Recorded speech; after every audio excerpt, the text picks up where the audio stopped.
Hi, this is Mariah Gullo from The Hollywood Reporter, and I'm here with Sofia Coppola, and we're here to talk about The Beguiled in studio today. Thanks for having me. Thank you so much. So we were saying off camera a little bit that it's, you've had the summer, the film came out in the summertime, you've been able to kind of experience some time off, and now you're here talking with us about it. Yeah, I'm going to try to remember. We shot it a year ago, and then we finished it the last spring, and no, it was nice to have a little break and then be fresh to talk about it. And it had obviously an excellent reception in Cannes, and congratulations. Thank you. I wanted to talk to you a little bit just about the difficulties of making a Civil War era film, because did you anticipate that there might be comments from people about how you interpret the Civil War or tell your story around it? Yeah, I mean, I thought the story I really wanted to tell was about the relationship between men and women and this group of women, and I thought, could I set it during another time, another war? So, but there's something about in the South, the way that women were raised, it's such an exaggeration of femininity, and so much of the story is I wanted the contrast between these, hyper feminine women and this masculine man. So I decided to keep it then, and I read journals of women at that time, and I think it's such an interesting group of women that we don't hear about. I haven't seen a film about these women that were so isolated, that were raised to rely on men and servants, and after the slaves escaped and the men were at war, they were left behind and trying to find their place and keep this lifestyle going that didn't exist anymore. And so I was interested in this group of women, and I thought I really want to focus the movie about them and what happens when they're cut off and this man comes in. Mm-hmm. You're kind of known as having a very modern sensibility, and you keep characters kind of current and present by not hitting people over the head with a backstory. When you're kind of crossing a Civil War era, bygone era sort of women's experience with your style of being more modern, how can you just tell us how you do that? Yeah, I thought a lot about how I wanted it to feel authentic to the time, but also be relatable to a modern audience, that you can look at those women and relate to them, even though they're very different and their life was very different. But at the core, the human experience is something that we can relate to, and so I tried with the costumes. The costume designer Stacy and I talked about how it can all be very rooted in the correct history of what they wore, but to choose ones that look not weird to a modern eye, in the hairstyles and everything, so that you can feel like you could relate to them. And so we thought about how to make it feel naturalistic and that you could relate to them even though it's in another era. Mm-hmm. And when you were working with your actresses, do you direct them to kind of bring forward more modern sensibility, or do you like to tell them to go back to that time period? Or yeah, we tried to really. We spent a week rehearsing and getting into how women spent time then, and having sewing lessons and etiquette, and really trying to feel like what it was like for them to live at that time. And I think it was a challenge with the dialogue, because a lot of times on set you'll have to alter the dialogue or improvise something. Like, how does it sound? We want it to sound period, but also feel natural, not like ye old, awkward. So I think that's always a balance of how to make it in period, but also naturalistic and feel timeless, so that you can relate to it at any time. And I think, what I liked about the story is the power struggles between, female and male characters is something that we can all relate to, and but it's in such an extreme way in the story. So to look at something relatable, but in a very exaggerated way. Mm-hmm. Yeah, it's interesting. It's like there's a form of flirting that's taking place, but it kind of goes down a dark path. Yes, it goes too far.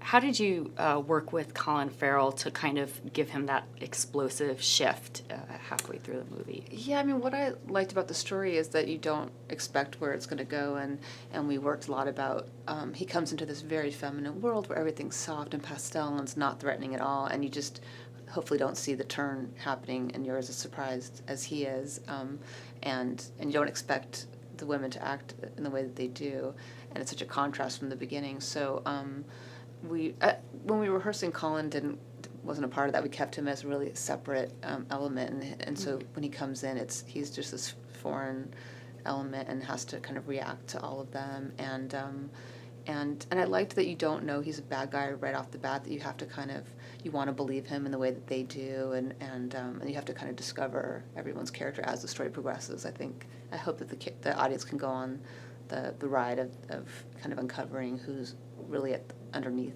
these exterior, how you put yourself forward. You also worked with a variety of women at different ages, and you had to kind of you had to give them like a certain quality of femininity depending on their stage in life. Do you identify with all the different stages? Yeah, definitely, because I'm closest to Nicole's character, so I know what it's like for the teenage girl and Kirsten, this young woman. I've kind of been in the different stages, so I can relate to each one of them, which was interesting for me, and how they each relate to him. That he knows how to charm each one, and the 12-year-old girl is looking at him as a big brother, and Elle's character is kind of just discovering her sexuality and her power, and how it was important to make them each human and not just deranged women that are taken by his attractiveness. Yeah. And you were working off a novel from the 60s and then a film that was made in the 70s. What were the big challenges of kind of creating your own spin on these? Yeah, the Don Siegel film is a classic genre film, and it's very 70s looking, I think, now. And so I wanted to take that story, but then approach it my way from the female character's point of view. And I tried to forget that movie, even though I have regard for that movie. I tried to forget how he made it and go back to the book and just start fresh and say, how am I going to adapt this story? And how am I going to tell this story? And so I went to the book and then thought about just experiences in life, and how I feel like there's a communication between women that a lot can be communicated non-verbally with tone or a glance, and I really wanted to show that with this group of tight-knit women, how I think in the dinner scenes especially, you get all the kind of hierarchy and the slights between them, which is very, I think, particular to just in a group of women. Mm-hmm. Your final dinner scene is very chilling visually. Fun. It's so interesting. How did you walk Nicole Kidman through that last scene? She was so incredible to work with, because she got the tone, and the whole movie could have been very campy because of the story, so we were really aware of having fun with it and being playful and a sense of humor, but also keeping it hopefully really real and engaging the audience. And I loved her in that last scene because she's being very ladylike and talking about roses while they're planning on getting rid of them. So there was a lot of, I loved the dialogue, just having the subtext of what was really going on under the surface, and what while she was displaying being a hostess. And it was fun to do that scene because there's so much contrasting what you're seeing and what's really going on. What do you like to say about like male and female perspectives and the differences between them? Because I feel like you have a lot to say on that subject throughout all of your films. It probably changes from film to film, but is there anything that you're kind of thinking about and ruminating now? I think it's just my approach. I think I look at things, I relate to the female characters because that's my experience, and I think I approach things differently than a guy director would. And I think it's fun we had a double feature of Beguiled at Quentin's Theater, the New Beverly, where we showed both, and it's fun to see because it's so, I think that the 70s one is such a guy's point of view, and this one's really a female point of view. So I think it's interesting to look at that, but I just think about what I would relate to and what I want to see, and to make female characters that are hopefully complex and feel real and human. Yeah. Can we talk a little bit, speaking of the ultimate human, Kirsten Dunst, your relationship with her? I mean, you two kind of grew up together artistically and creatively. Can you tell me about what she means to you? Yeah, I love working with Kirsten, and when I first met her, when I did Virgin Suicides, it was my first film, and she was 16, and then just watching her grow up over the years, I love working with her and Marie Antoinette, and now this now she's a young woman, and she just always impresses me, and it's great to work with her at different stages of her life, and just to have that rapport with an actor.